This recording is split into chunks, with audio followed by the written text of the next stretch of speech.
So, occasionally I like to do some random things in my year of naval history, in my years of leadership, etc., like this year or whatever topic I'm doing. And this is no different. This is the story of the CSS Arkansas and Isaac Brown. Because whilst the design of the ship is atrocious, and the cause they're supporting is something which couldn't be further from my personal beliefs, there is some good leadership to be learnt here. There is some interesting things in terms of the capabilities, in terms of what was done and what was accomplished. And it's worthwhile looking at because of this. It's worthwhile considering because of this. Because, you see, the difference in the Arkansas and the Isaac Brown story, and and what you can learn from it versus if you consider the story of the Virginia or the Monitor, it's quite great. There's also the fact that this particular ship and its battles honestly aren't the most talked about. You can find discussions of the Merrimack versus the Monitor and all the discussions which go on there almost everywhere. But you start talking about the Arkansas and her duel with the Tyler, the Queen of the West, and the Carondelet, or Carondelet, depends on how you pronounce it. People look at you and go, what? Yeah. I have to say this was the interesting thing to me, because if we look at this battle and we look at the events of it, it is a triumph of leadership over everything. It really is. Brown is managing to outmaneuver 3 ships, one of which is a ram, one's a timber-clad gunboat, so, you know, Tyler and the Queen of the West, yeah, but the Carondelet, she's a big ironclad. She's a big, powerful ironclad. She's one of the city-class ironclads built by the US Navy to support the war effort in the Civil War. And when I say big vessels, well, there were 7 of these vessels built.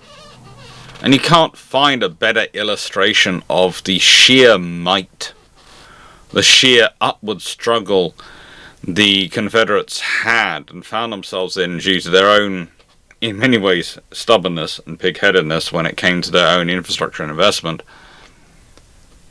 That, you know, than the fact that no matter what they built, whatever they put together, the US could always field more.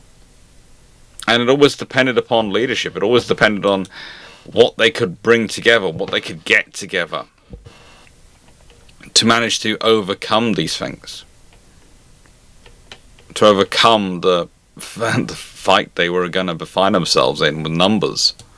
On the 14th of July, they discovered problems.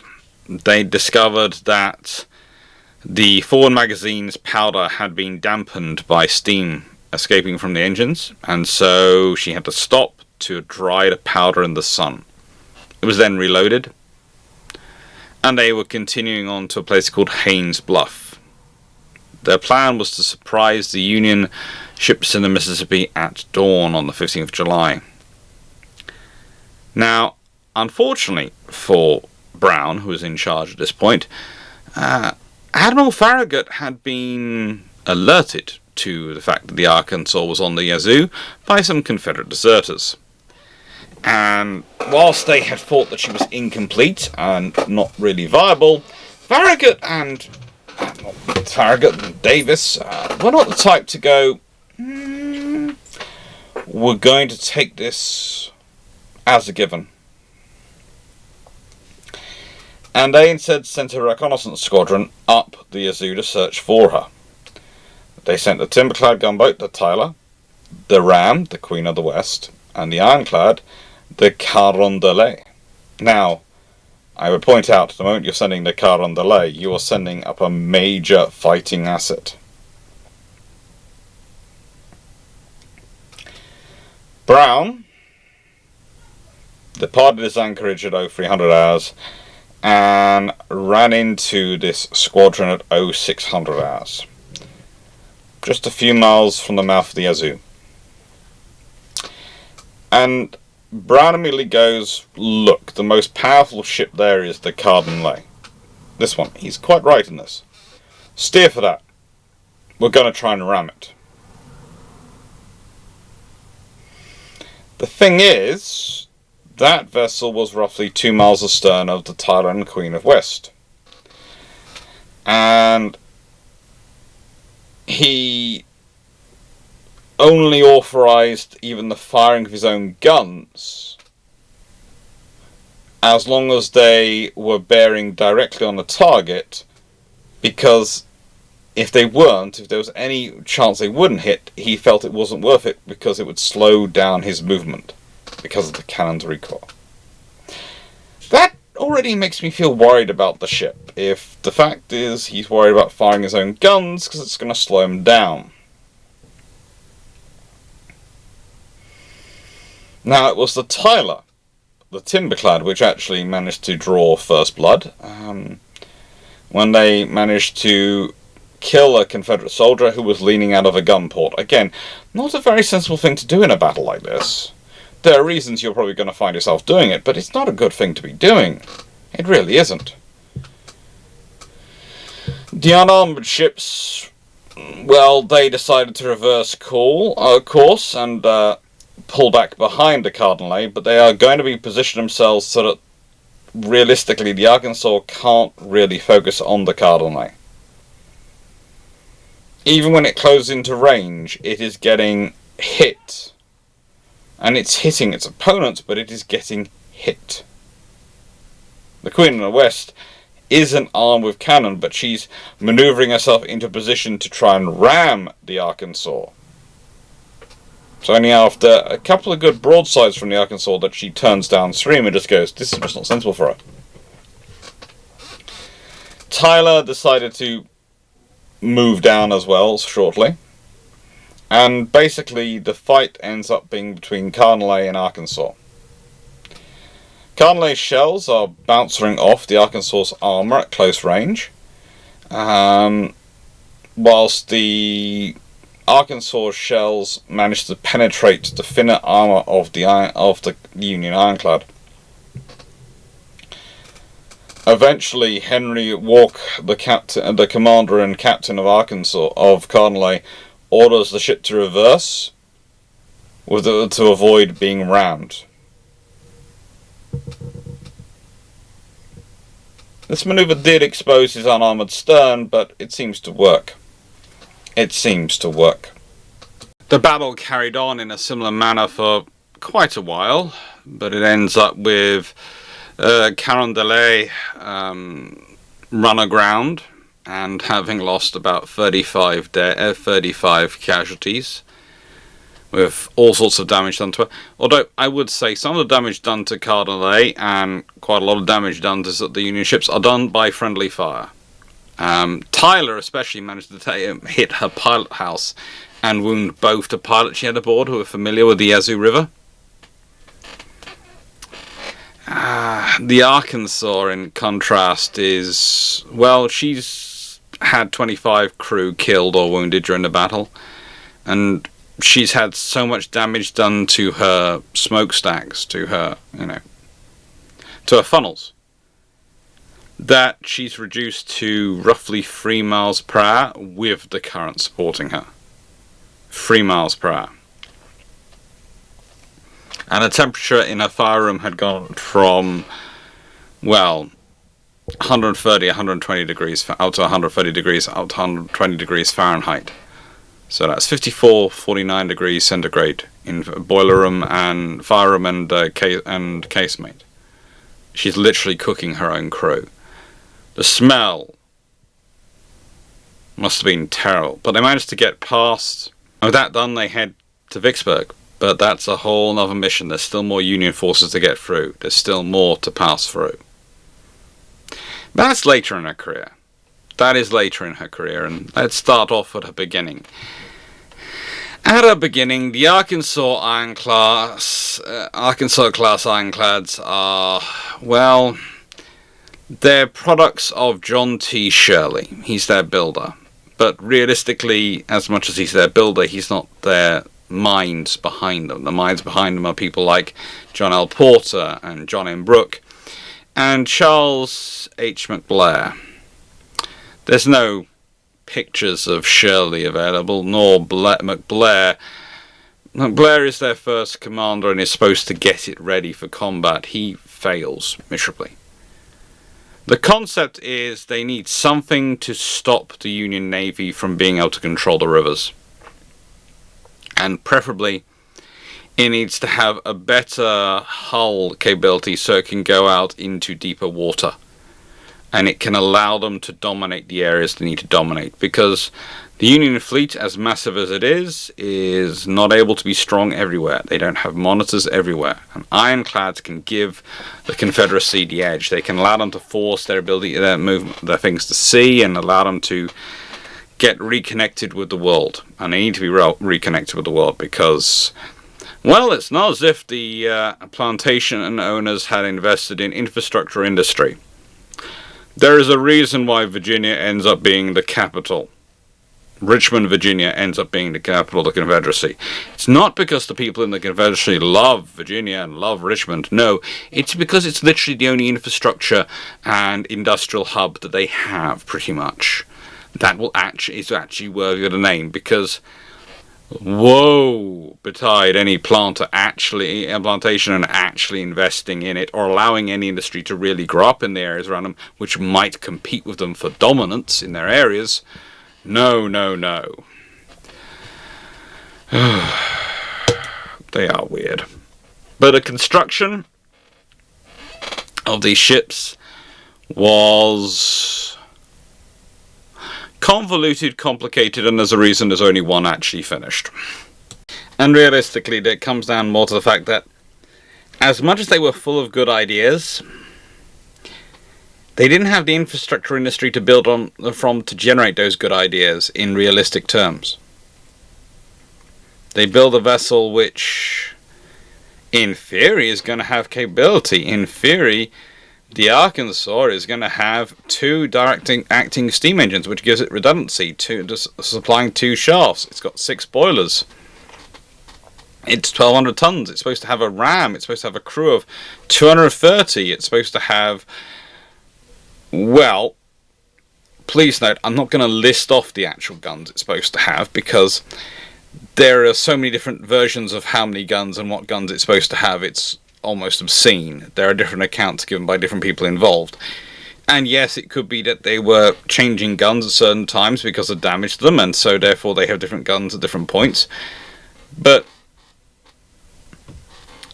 and then we have the fact that their protection, their armour, is railroad iron over wood and compressed cotton. They have 2 inches of that railroad iron over the pilot house. The casemate roof is 0.5 inch, and the stern is thin iron sheets.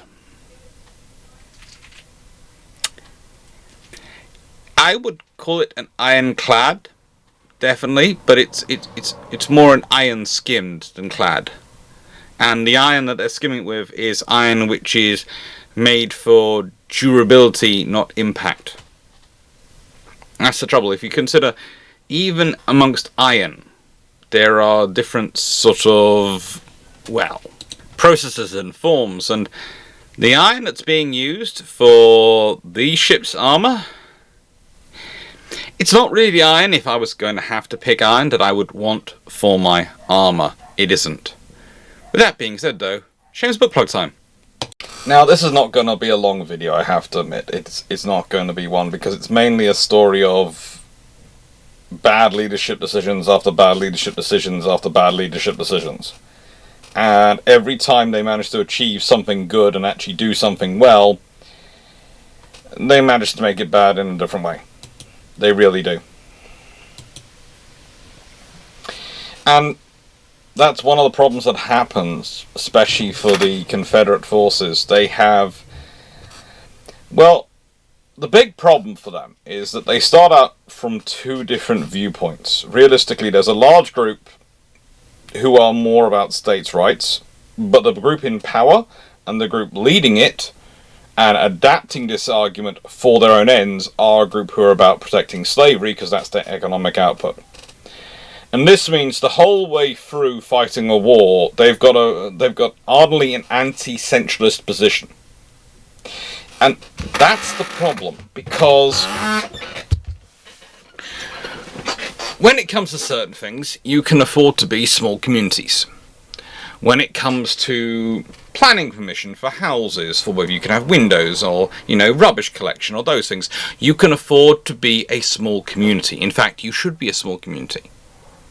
But when it comes to things like organising a war effort or national level infrastructure and industrial investment, you tend to need to be a larger group, and you need to work like that. And the trouble is getting those two things balanced correctly.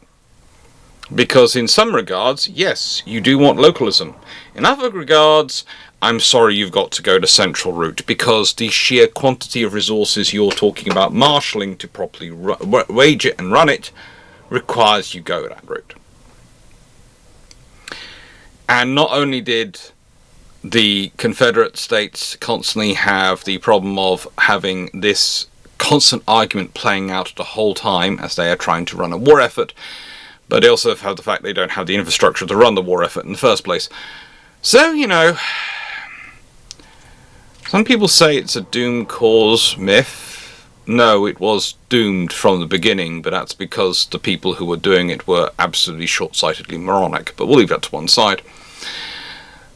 Shameless book plug. Naval history. I'm a naval historian. This is the current book I currently have out. There are more coming soon. I would like to give a firmer date than that, but I keep having to prepare videos for potentially going up country to close up the old house and finally hand its keys over and take out all the security systems which are still running there. And it keeps moving on another week and another week and another week, so I'm in a permanent limbo. So I apologise for this, because I'm in a permanent limbo, so I can't do anything which I do, and I just, Ay, caramba. Selling and buying houses really is the most difficult thing in the modern world, it seems. Anyway, with that being said, thank you for your support, and thank you for liking, sharing, subscribing, helping the channel grow. And we are now going to get to someone who is actually, again, I'm not going to get into their politics and the various things, but I'm talking as a person, as a commanding officer. Lieutenant Isaac Brown is probably the first person we have been discussing in this entire video who is worthy of some consideration of actually being able to do his job. This is a rare thing. Now, Blair had originally been sent to expedite the ship's construction and been appointed as Arkansas, as captain, and to try and get these things, because they had been taking so long. Now, admittedly, in the defence of Shirley and the work he was doing, he'd petitioned Major General Leonidas Polk, the regional commander, for 100 carpenters, and received 8. Petitions for other manpower were just completely ignored. He didn't get anything. Polk was giving priority to the ships on the Tennessee River, all of which were, well, barring the Eastport, and I don't really want to call that armoured, but all the rest of which were completely unarmoured, and then there's Eastport, and Eastport's just, yeah. And so the Arkansas had got very little support coming towards it and its sister has said it's never completed. When Fort Henry surrenders in February 7th, 1862, Eastport is captured, along with all the wood and priority armour plates and various things which have been delivered there, to try, help this ship get completed. And, well, with that being the case, Eastport's taken away and is completed in a Union shipyard, but honestly, they really shouldn't have bothered. Yeah, honestly, they shouldn't have bothered. It's almost they're completing it just for the sake of completing it, so they say they've done it. And then you start getting the Union forces moving on and moving further along, and they start to threaten where the Arkansas are being built. And so the Secretary of War of the Confederate States, Judah P. Benjamin, argues, or rather requests, that Major General P.G.T. Beauregard send someone to inspect the sisters. And the report is that Arkansas was advanced, Tennessee would need 6 more weeks to complete before she could launch, and that, potentially these ships could be rushed into service fairly quickly. Unfortunately, this is all made, the point is made in mid-March, so theoretically, the idea is that Tennessee is 6 weeks behind Arkansas, and Arkansas should be launched quite quickly. Arkansas ends up being launched in early April after 2 weeks, so we'd expect Tennessee to be launched probably sometime May. That wasn't to be the case. And when she is launched, and there's a debate as to when exactly she is launched in April, the Arkansas, the exterior of her hull had been covered in iron down to 12 inches below the waterline. The casemate had been built. The gun ports hadn't yet been cut. The engines and boilers were aboard. They hadn't been installed. The propellers and shafts had been mounted, but they only had 4 guns available. And McBlair couldn't decide where to mount them. And then Island number 10 surrenders on the 8th of April, which leaves only Fort Pillow between Memphis and the Union forces, and Memphis is where these vessels are being built. 3 days later, Mallory orders McBlair. Now, Mallory, of course, is Stephen R. Mallory, the Secretary of the Navy of the Confederate States. And the fact that both the Confederate Secretary of State of the Army and, the Secretary of State and Navy are both getting involved just causes it to be more fun. And yes, the Secretary of War is the Secretary of State for the Army. I sometimes differentiate and explain it's for the Army because, frankly, it makes more sense. Because most people, when they hear Secretary of War, they presume they're a kind of combined Ministry of Defense. They're not. War was the Army, there was the Secretary of State for the Navy. So McBlair hired a sidewheel steamer, Capital, which was a tug vessel, put his crew aboard the Capital when she arrived, and basically was doing his best to try and get her completed. And this is in April the 25th. 2 days later, the ironclad, as well as barge, both which had all the materials for a completion, were towed by the Capital to the mouth of the Yazoo River and up to Yazoo City.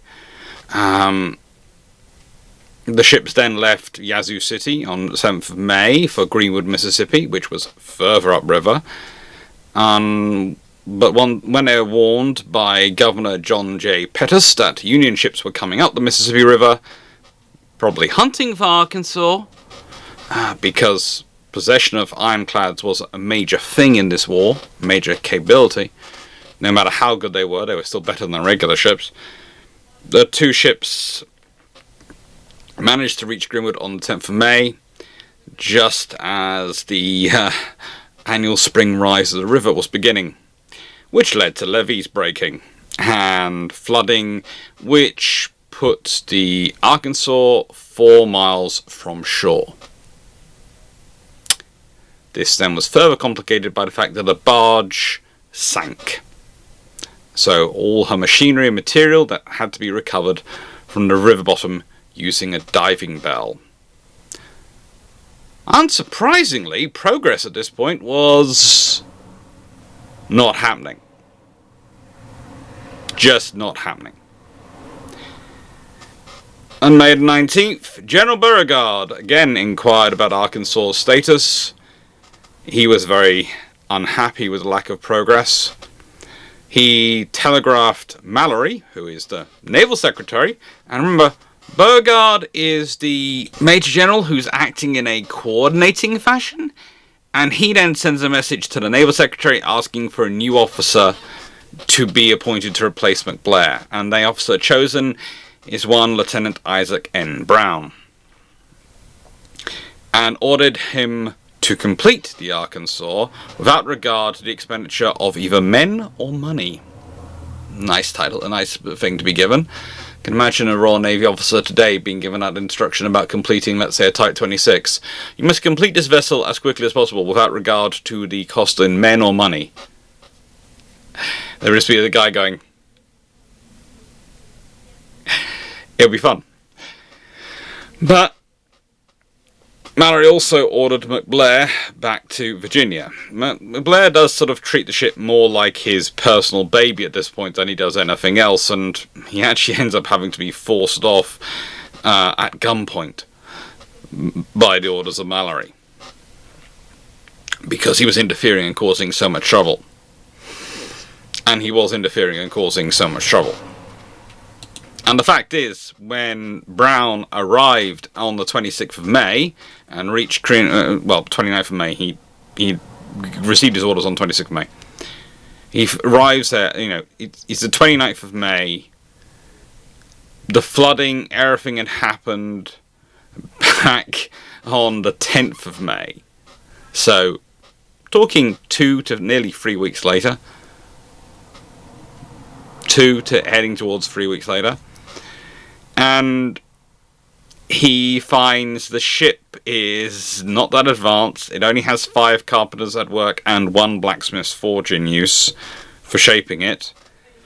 He finds a very little workforce. He finds very little personnel, no persuasion of locals to get involved, and a very lackadaisical discipline in the workforce.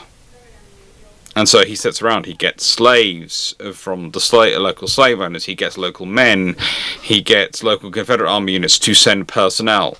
And he tows Arkansas back to Yazoo City, because the flooding was starting to subside, and she was in danger of running aground. They hadn't even moved her, they hadn't even thought about that, what happens when the flooding goes. Jails the troublemakers amongst the workmen, and, as I said, has to order McBlair off at gunpoint. And then once he's at Yazoo City, well, he starts working on more things to get her ready.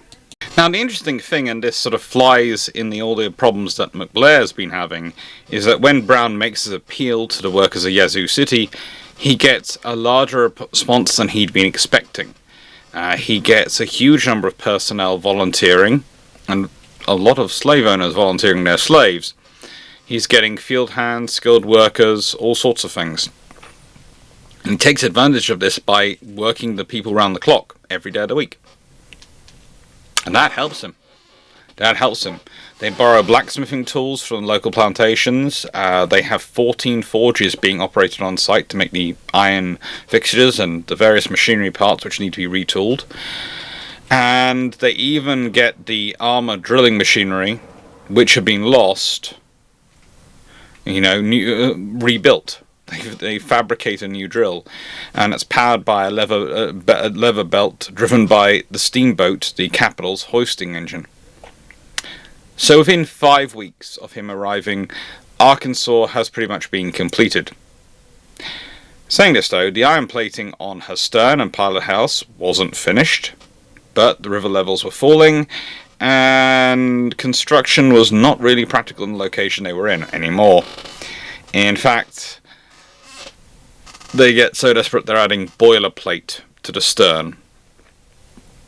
It's better than no protection at all. It really is better than no protection at all.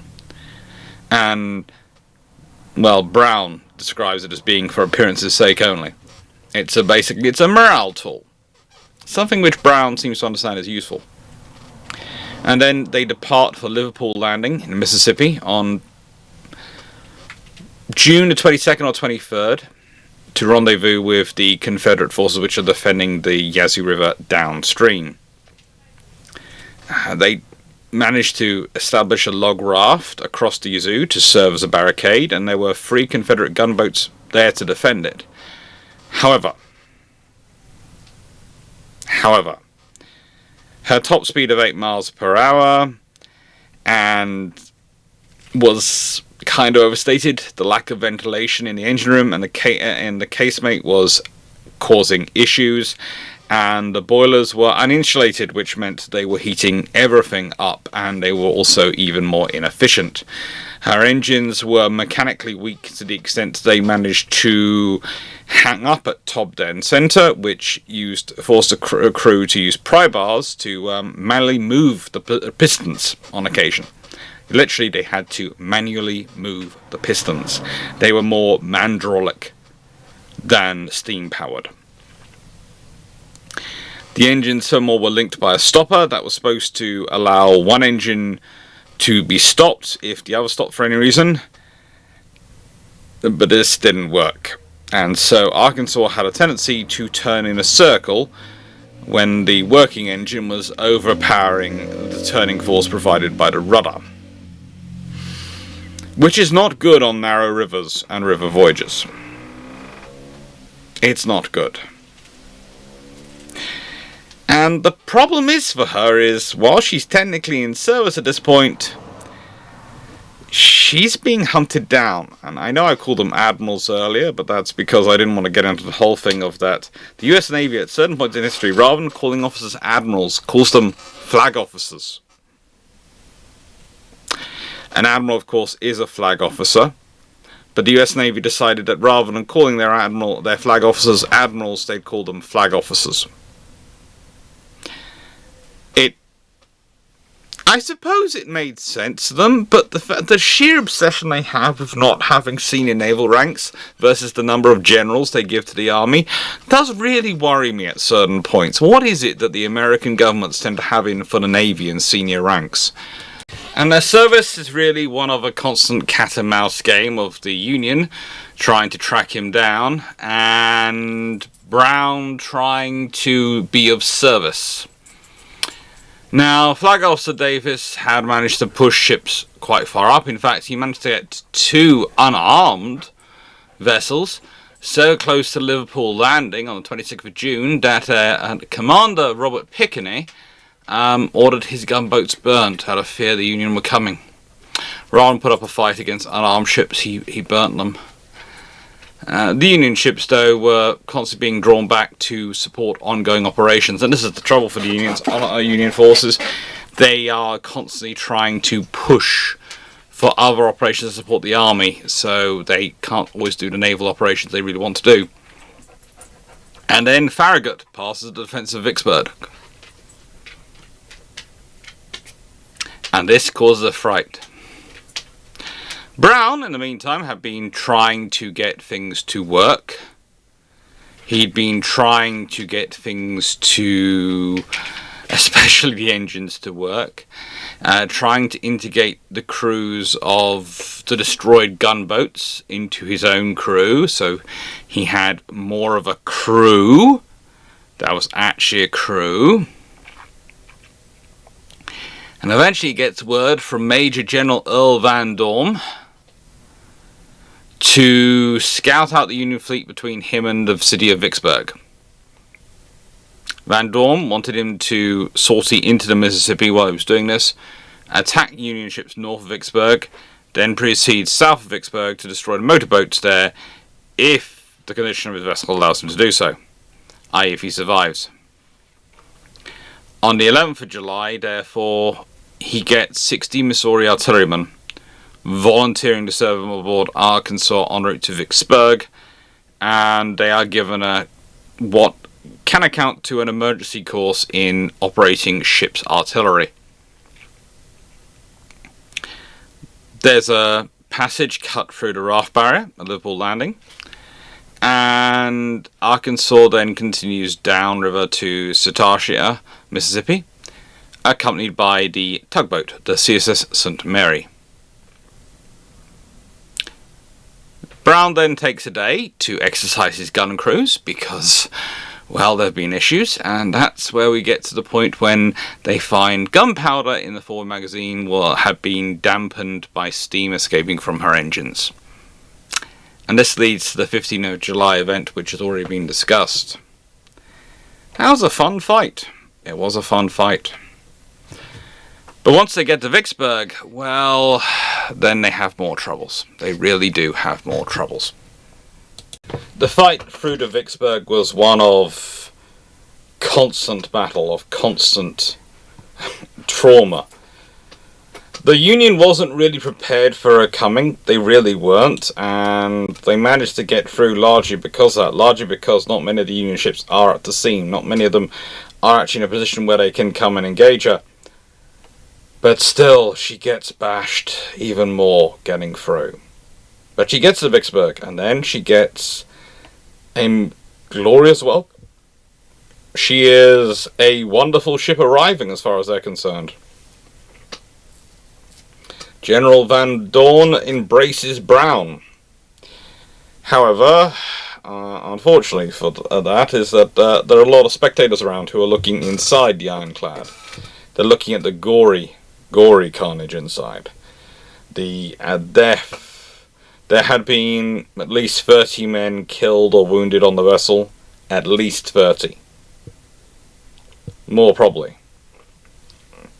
Considering it takes a day for them to take care of the dead and wounded, and then replenish the ship's supply of coal and make temporary repairs, to me that seems as more than 30. There are issues going on there. Probably depends on where you're looking at it. Again, it's like their guns. Their guns change over time, it seems, depending on which source you're reading what guns they have. And while it's in Vicksburg, it is getting mortared by the mortar boats and Union artillery and infantry units across the river, and everyone's trying to fight it, but Farragut is watching it and thinking, well, can I run my fleet past the Vicksburg batteries and destroy the Arkansas? He eventually does at 2100 hours, but by then it was getting dark, and the Arkansas was, frankly, a rust-coloured blotch against a red riverbank, and, well, the Union guns were never going to be that accurate at that point, so the fire was ineffectual. Or die. And this is the other thing about the 30 dead and wounded. USS Anita shot destroys the Arkansas's sick bay, and managed to damage machinery, and managed to kill a further 3 crewmen and wounded 3 more others.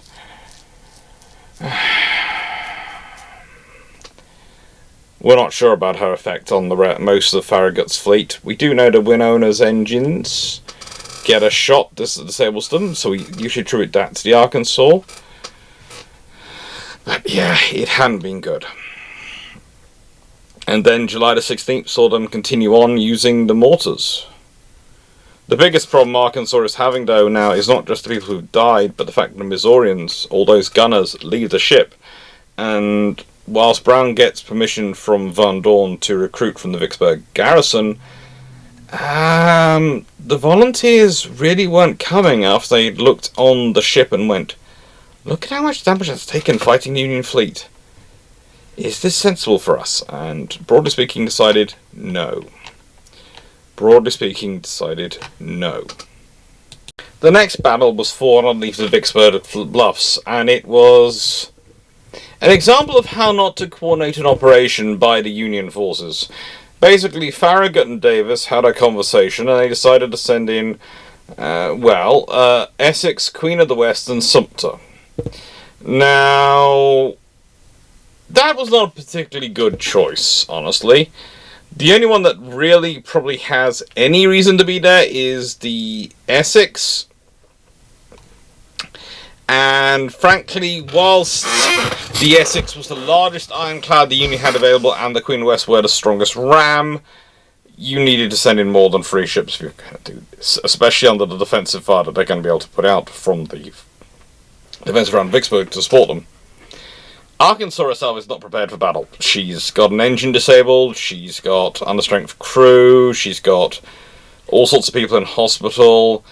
In fact, Brown had only roughly 28 crew and a couple of officers ready and aboard, 2 cannon could be run by the crew that were available. The Union vessels, thankfully for Brown, didn't coordinate well. They really didn't. I know I've already mentioned this, but I'm going to say this again. The close-range duel between Essex and Arkansas was ineffectual on both sides, realistically. Queen of the West rammed the Confederate vessel, but managed to run aground doing it. And then Essex is forced to continue downriver because she's been damaged. Queen of the West returns to the north of the river. And yeah, it's just a bad fight, it really is. But after this battle, yeah, Farragut decides to go out to open sea. He decides to go off to open sea and get out because, frankly, his fleet's not in a good position and the floods are going down and, frankly, the water levels are dropping. And he doesn't want his ships to be all locked up there inland. And Davis also withdraws his ships. But this means that Brown is granted some days of leave, and he leaves Lieutenant Henry K. Stevens in charge, with orders that Arkansas should not be moved but should be repaired. Unfortunately, Van Dorn is also there, and while Brown is ill, Van Dorn decides to have a plan of attack on Baton Rouge. And he decides that he's going to send the Arkansas to assist the officer in charge of this attack, Major General John C. Breckinridge, with the attack. Stevens objects, but Stevens is merely a junior lieutenant, not Brown. And, well, they send a question up to the Navy Department, and Mallory decides that he, despite being Secretary of Navy, he will not intervene in what is an operational matter. You intervened in so many earlier, why are you suddenly deciding now? I won't intervene in an operational matter. This is why this organization deserved to end as quicker than it frankly did. Honestly, the fact it kept going along as it did is just testimony to logistics, infrastructure, and the realities of organizing a force, and also how ineffective some of the Union commanders were. Anyway, leaving that to one side, Stevens is basically forced to make preparations and take her towards Baton Rouge. Now, if you noticed earlier when I was talking about her end, this is coming up shortly. This is coming up very shortly. The ship's regular engineer was also sick and couldn't make the journey, so they had an army volunteer who had never worked on the engines of that type before. And eventually the engines are causing so many issues, the ship is just spinning. At Baton Rouge, they find that the USS Essex is there. And she manages to use her fire along with other ironclads to repulse Breckinridge's attack. And when Stevens decides he's going to try and ram and sink the Essex, well, Arkansas suffers a full engine failure, which causes a run aground. And while she's later able to free herself, the strain on the engines of freeing herself caused her crank pin to break. They constructed a forge to try and create a new pin, and there was an engineer aboard the ship with blacksmithing experience who tried to create one, but whilst they were trying to fix the engine overnight, it then broke down when they tried to move out again in the morning, the other engine. So Essex approaches on August the 6th in the morning, and Stevens orders the ship scuttled. And Brown would probably have liked to have started hurting people before doing that to his ship. That is when she has her demise, 6th of August 1862. So she has a short, violent experience, and frankly, what she does achieve is mostly down to the leadership and operational experience of one gentleman called Lieutenant Isaac Brown. She arguably operates between May and, well, honestly, it's more likely June, July, and August 1862, most of it's actually July and August. Let's be honest, it's mostly from about July the 10th to August the 6th. She has an active career of a month. In real terms, she spent eight times as much time being built as she does actually serving.